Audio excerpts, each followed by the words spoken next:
Hello बच्चों, good evening. मेरा नाम सुशील एंथोनी है और आप देख रहे हैं चैनल द नर्सिंग मास्टर।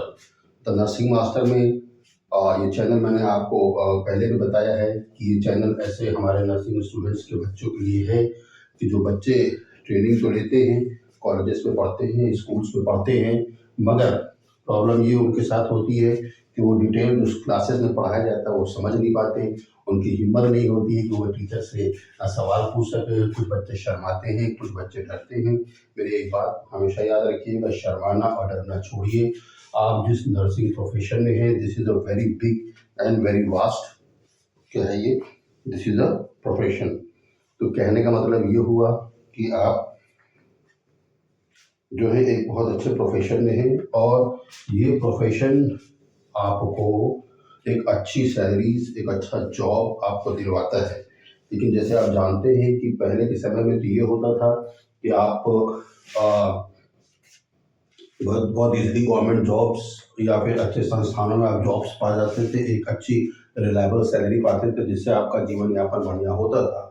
लेकिन अब आज की डेट में कंपटीशन इतना टफ हो गया है और कंपटीशन टफ होने का कारण ये है कि बहुत सारे बच्चे अब नर्सिंग कर रहे हैं क्योंकि इसका स्कोप अच्छा है आज के समय में। तो अब आपको जैसे मैं यूपी का हूँ तो यूपी में Uttar Pradesh public service commission परीक्षा लेता है बच्चों की और वो परीक्षा के थ्रू ही बच्चों का सिलेक्शन होता है। और ऐसी जो अलग अलग वो है स्टेट्स की सर्विस कमीशन से वो एग्ज़ाम्स लेती हैं और जैसे आप देख रहे हैं एम्स से या जो और बड़े बड़े संस्थान है वो संस्थान अपने भी एग्ज़ाम्स लेते हैं। तो वो एग्ज़ाम इतने आसान नहीं होते हैं। आसान इसलिए नहीं होते हैं क्योंकि बहुत सारे कैंडिडेट्स होते हैं। अगर 4 सीट है तो उस पर 400 कैंडिडेट्स हैं। The one who will best he will get the job. So हम लोग मेरा जो ये टारगेट है, मेरा टारगेट यही है कि मैं अपने बच्चों को इतना ज़बरदस्त तैयारी करा दूँ, चाहे वो अपने नर्सिंग जिस वक्त कोर्सेज में है उसमें या फिर अगर आप किसी एग्ज़ाम्स की तैयारी कर रहे हैं उसमें। ठीक है, तो हमने पिछले वीडियो में बात करी थी पेन के विषय में। उसमें हमने डिटेल बात कर ली थी कि पेन क्या होता है, आप कैसे नर्सिंग डायग्नोसिस बनाएंगे, आप कैसे नर्सिंग इंटरवेंशन करेंगे और उन सारे इंटरवेंस का आउटकम क्या होगा। सबसे कुल मिला के ये है हमारा नर्सिंग प्रोसीजर कि पेशेंट जिस भी अवस्था में आता है उस अवस्था में, उस सिचुएशन में जब पेशेंट कोप अप होता है तो इसका मतलब ये है कि पेशेंट अपनी पहले जैसी नॉर्मल लाइफ को रीस्टोर कर सके। बहुत सारे ऐसे डिजीजेस होते हैं जिसमें पेशेंट अपनी नॉर्मल लाइफ को रीस्टोर नहीं कर पाता, तो उसके लिए ऑक्यूपेशनल थेरेपीज है और अलग अलग थेरेपीज है जिसके थ्रू हम पेशेंट को क्या करते हैं, एक रीस्टोरेशन या रिहैबिलिटेशन फॉर्म में उसको या स्टेट में लेकर आते हैं। तो आज हम बात करेंगे टाइप्स ऑफ पेन की। बहुत सारे आपके बच्चे हैं जो एक या दो ही पेन जानते हैं जिसे बोलते हैं एक्यूट पेन या क्रोनिक पेन। मोस्टली जब हॉस्पिटल्स में काम करते हैं या अपनी नर्सिंग प्रैक्टिस करने जाते होंगे तो उस समय आपको डॉक्टर्स लिख के दे उसमें लिखा रहता है एक्यूट पेन इन एब्डोमेन, सब एक्यूट सॉरी क्या बोलते हैं, क्रोनिक पेन। तो आज हम लोग इस डिफरेंसेस को समझेंगे और यहाँ पर जो आप लिस्ट देख रहे हैं इस लिस्ट को देख के आप खुद ही समझ गए होंगे, अरे बाप रे इतने टाइप्स के पेन होते हैं। ठीक है, तो हम लोग इन पेन्स की बात करेंगे और इन पेन्स में हम लोग एक कैटेगरी वाइज चलेंगे और आपको डिफरेंसेस पता चलेगा कि आखिर जब आप बुक्स में पढ़ते हैं तो इन सब पेन्स का मतलब क्या होता है। ठीक है, तो सबसे पहले हम बात करेंगे एक्यूट पेन की। ठीक है, acute pain is a sudden onset, immediate pain. अचानक से आपके सपोज मान लीजिए राइट इलाइक फोर्स में पेन हो, आपके नहीं मतलब किसी पेशेंट के। यू नो एब्डोमेन है 10 सेगमेंट्स, किसी किसी किताब में 9 सेगमेंट्स लिखा है, किसी किसी किताब में 10 सेगमेंट्स लिखा है।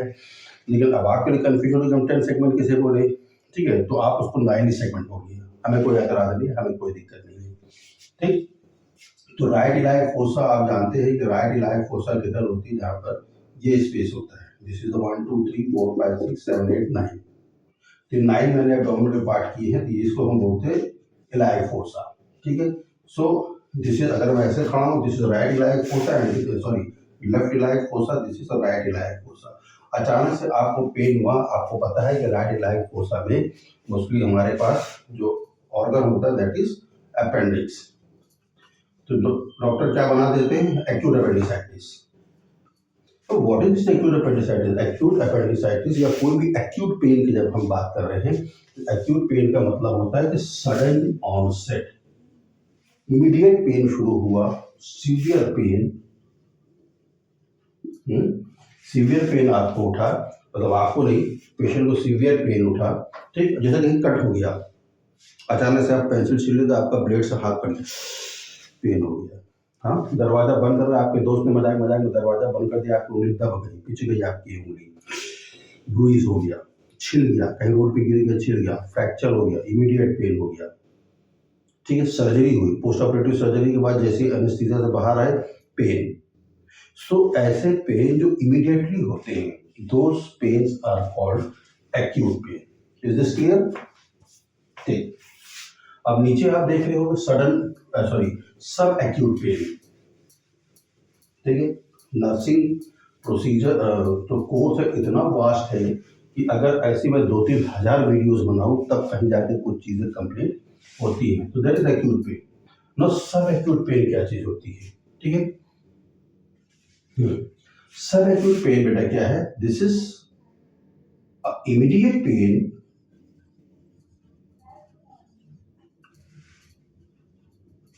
lasts for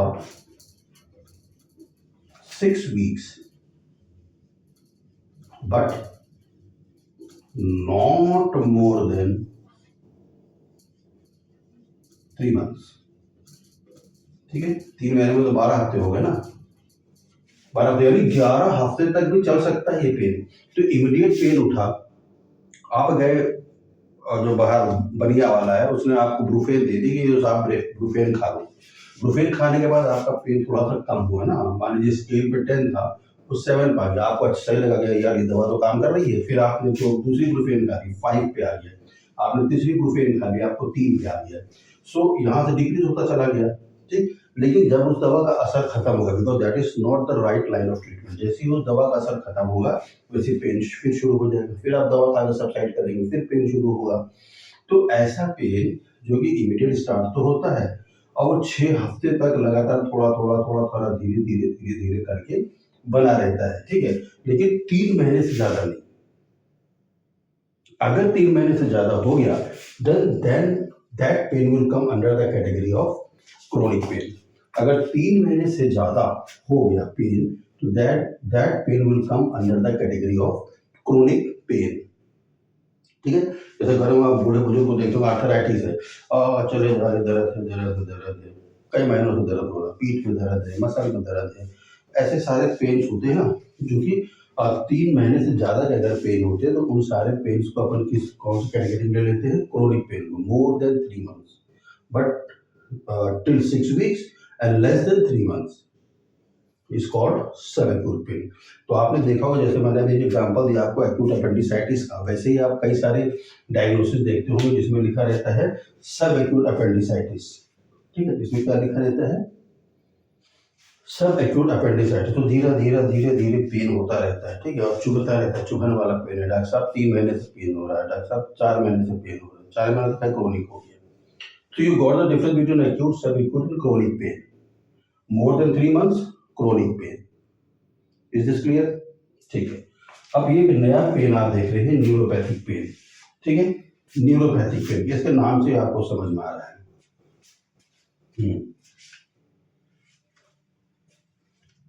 इसमें रख करो neuropathic pain. Neuropathic pain due to the malfunction और डैमेज ऑफ न्यूरॉन्स या ग्रुप नर्व्स, ठीक है। कई नर्व डैमेज हुई, पेन हो रहा है, ठीक है। तो दब गया।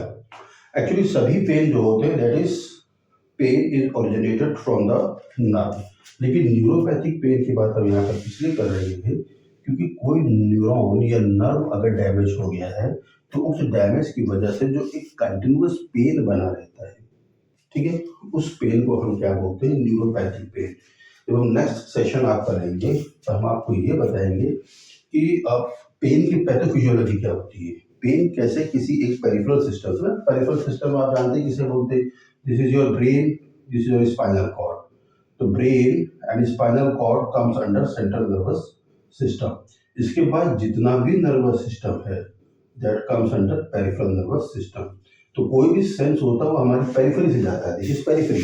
जहाँ अगर हमको आपने किसी ने पिंच हुआ तो पेरिफेरी से जा रहा है, but that is acute pen, क्योंकि वहाँ पर नर्व डैमेज नहीं हुई है, वहाँ पर स्किन में आपने पिंच हुई है।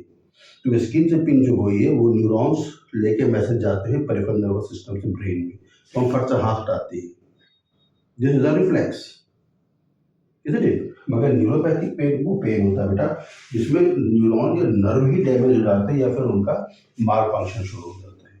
Is this clear? चलो हम नेक्स्ट पढ़ते हैं नोसियोसेप्टिव पेन। अब ये क्या भला है? नोसियोसेप्टिव पेन क्या भला है? ठीक है, इसमें क्या होता है, when tissues are damage, pain occur when tissues are damaged। ठीक है, ध्यान दीजिए, सब में एक डिफरेंस है, सब में एक डिफरेंस है। मैं आपके लिए क्वेश्चन पेपर भी बनाऊंगा 15 से 20 क्वेश्चन का, आपके लिए मैं क्वेश्चन भी बनाऊंगा, ऑब्जेक्टिव टाइप रहेगा, जिसके आप मैं इस पेन्स के एग्जाम्पल्स या कैटेगरीज आपको दूंगा और आपको उसमें टिक करना पड़ेगा कौन सा सही है कौन सा गलत है। ठीक है, ठीक है। नोसियोसेप्टिव पेन्स, अब सपोज मान लीजिए ये कोई भी एक टिश्यू है, ठीक है, ये टिश्यू नेक्रोज हो गया, ठीक है, लेकिन इसके पास न्यूरॉन्स तो है, यहाँ पर न्यूरॉन्स तो है, यहाँ पर न्यूरॉन्स तो है, ये न्यूरॉन्स इसमें जाएंगे स्पाइनल कॉर्ड में, और ये स्पाइनल कॉर्ड से ये जो मैसेज है कहाँ जाएगा, सेंट्रल नर्वस सिस्टम में। ठीक है, तो स्किन से इस न्यूरॉन के थ्रू जो पेन का मैसेज लेके जाने वाले होते हैं, दो आर कॉल्ड नोसियोसेप्टर्स। मैं बड़ा लिख देता हूँ, आप नाम से समझ गए ना, दो आर रिसेप्टर्स, यानी यहाँ डैमेज हुआ टिश्यू, ठीक है, इस टिश्यू के डैमेज होने के कारण कुछ यहाँ पर क्या हुए, neurotransmitters, some hormones, some chemicals are releasing. When tissues are getting damaged, then tissues are releasing some chemicals. वो मैं chemicals बताऊंगा जब नेक्स्ट क्लास में, जब वो पढ़ेंगे pathophysiology. Chemicals are released and those chemicals are catched by these peripheral neurons. Is that clear? ठीक है, अब ये पेरिफेरल, तो ये चाहे वो न्यूरोट्रांसमीटर हो, चाहे वो हार्मोन हो, चाहे केमिकल हो, इस सब को हम क्या बोलते हैं, nociceptors. These are called nociceptors, there are multiple type of nociceptors. ठीक है, समझते चले जाओ। अब ये नोसियोसेप्टर्स यहाँ पर इस डैमेज सेल के इस केमिकल को या इस न्यूरोट्रांसमीटर को सेल से नहीं रिलीज होता है, लेकिन केमिकल से रिलीज होता है, और ये इसको लेकर कहाँ पर जाएंगे, स्पाइनल कॉर्ड में। ठीक है, अब स्पाइनल कॉर्ड से ये असेंडिंग ट्रैक से किसमें चला जाएगा, ब्रेन। ठीक है, अब यहाँ कोई पिन तो चुभ हो नहीं रहा है, यहाँ पर कोई कॉकरोच तो काट नहीं रहा है, यहाँ पर कोई आपको पीछे से चिकोटी तो काट नहीं रहा है, यहाँ पर टिश्यू डैमेज हो गया। अब ये पेन वहां पर जा रहा है और यहाँ से कुछ हॉर्मोन्स, हॉर्मोन्स तो नहीं कहना चाहिए, एक्चुअली प्रोस्टाग्लैंडिन से पूरा ग्रुप होता है, हम क्लास में पढ़ेंगे। न्यूरोट्रांसमीटर्स यहाँ से रिलीज होते हैं और ये वापस यहाँ पर ही आते हैं और हमको यहाँ पर दर्द का क्या करते हैं, एहसास कराते हैं, यहाँ पर दर्द हो रहा है, सूजन हो गई है। ठीक है, फिर हम बात ये भी करेंगे कि जब एनर्जेसिक देते हैं तो हम इसी ट्रैक को ब्रेक करते हैं, इसी ट्रैक को हम तोड़ते हैं। कभी कभी ये होता है कि आपको पेन हो, किसी ने पेन चुभ गई, कोई दिन भर पकड़ता हो, पेन चुभ दिया, पेन चुभ दिया, मेरा हाथ फूल गया, मेरा हाथ सूज गया, छोटे से पेन थे। लेकिन आपने कुछ ऐसे भी पर्सनल्स देखे होंगे जो पिन चुभा दिया गया है, लेकिन वो उसको फॉर्म मतलब बहुत ही स्मूथली लेते हैं, 2 मिनट के बाद 1 मिनट के बाद एकदम नॉर्मल। कुछ ऐसे हैं जो दिन भर पकड़े रहते हैं। किसी किसी का मान लो डल पेन हो रहा है, ठीक है, पेन में डाउन पे दिन भर पेन, पैर पकड़ रहा है, पेन पेन पकड़े रहेंगे, हाँ मेरा पेट दर्द, मेरा पेट दर्द, मेरा पेट दर्द। किसी किसी को दिन भर पेन होता है, but still they are doing their work. So this are the difference. वो एक थ्रेशोल्ड होता है, वो एक थ्रेशोल्ड होता है जो ब्रेन से ही कनेक्टेड होता है, और उस पेन को कुछ लोग बर्दाश्त कर पाते हैं, कुछ लोग नहीं बर्दाश्त कर पाते हैं। हम पैथोलॉजी में डिटेल पढ़ेंगे। So you understand the nociceptive pain. Nociceptive pain occurs when tissues are damage. Tissues damage होने से टिश्यूज से कुछ केमिकल्स निकलते हैं, वो केमिकल्स रिसीव होते हैं न्यूरॉन से, और ये न्यूरॉन एक्टिवेट होकर किसमें जाता है, स्पाइनल कॉर्ड में। स्पाइनल कॉर्ड से जाएगा ब्रेन में, ब्रेन से वहाँ से कुछ न्यूरो ट्रांसमीटर्स जिसे हम प्रोस्टाग्लैंडिन बोलते हैं, these are not, these are chemicals release by the brain, और ये यहाँ से प्रफ्रुट ये यहाँ से निकलते हैं और इसी मैसेज के थ्रू यहाँ तक आते हैं उस सेल तक जिससे हमको पेन का एहसास होता है। तो इसे बोलते हैं नोसियोसेप्टिव पेन। ये मैं समझ रहा हूँ डॉक्टर लेवल का है, this is of nursing level, ये सब पूरी नर्सिंग किताब में लिखा हुआ है। Okay, now radicular pen, the last but not least, radicular pen. अब इसके नाम से तुम समझ रही, रेडिकुलर यानी मूव करने वाला पेन, ऐसा नहीं कि डांस करके जा रहा है pain. Pain which originates from the spinal cord and radiates to the arms, legs, ठीक है, या front part of the body, यानी यहाँ से ओरिजिनेट कर रहा है। एक मिनट मुझे बनाने दो डायग्राम, तब तुम समझोगे, है ना।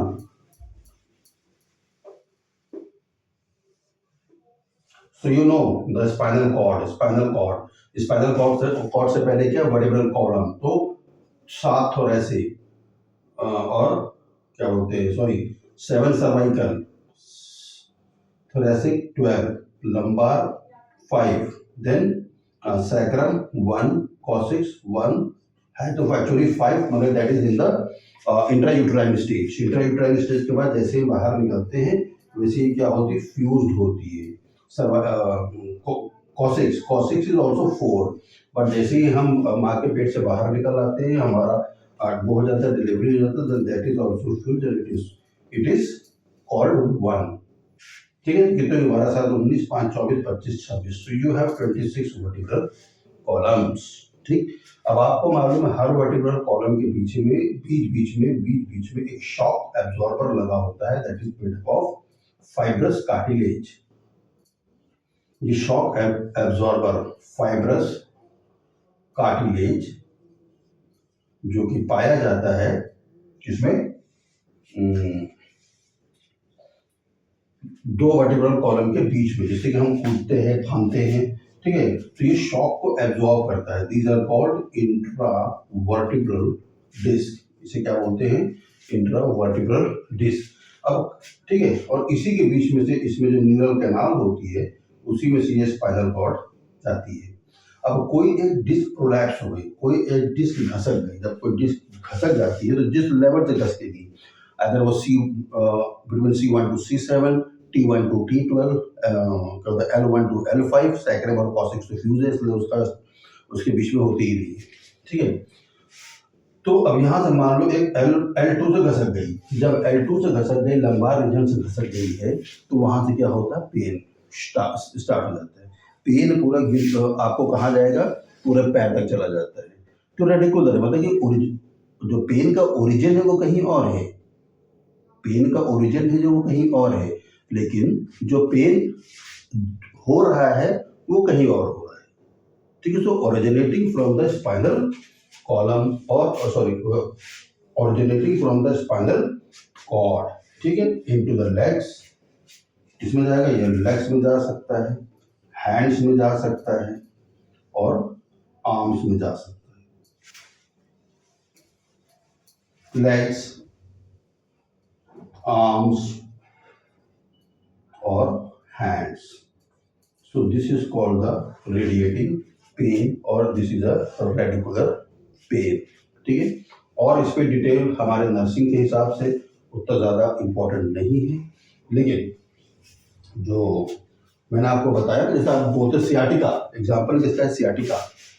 रेडिकुलर पेन का सबसे अच्छा एग्जाम्पल क्या है, सियाटिका। आप बोलते हैं ना, सियाटिका हो गया, सियाटिका का दर्द हो रहा है, वो सियाटिका का दर्द क्या ओरिजिनेट कहाँ से हो रहा है, बिटवीन L1 to L3 और L4, लेकिन पेन कहाँ हो रहा है, इसमें कौन सी नर्व दब रही है, सियाटिक नर्व दब रही है, इसीलिए अब सियाटिक नर्व दब रही है और सियाटिक नर्व दबने से आपके लेग्स में पेन हो रहा है।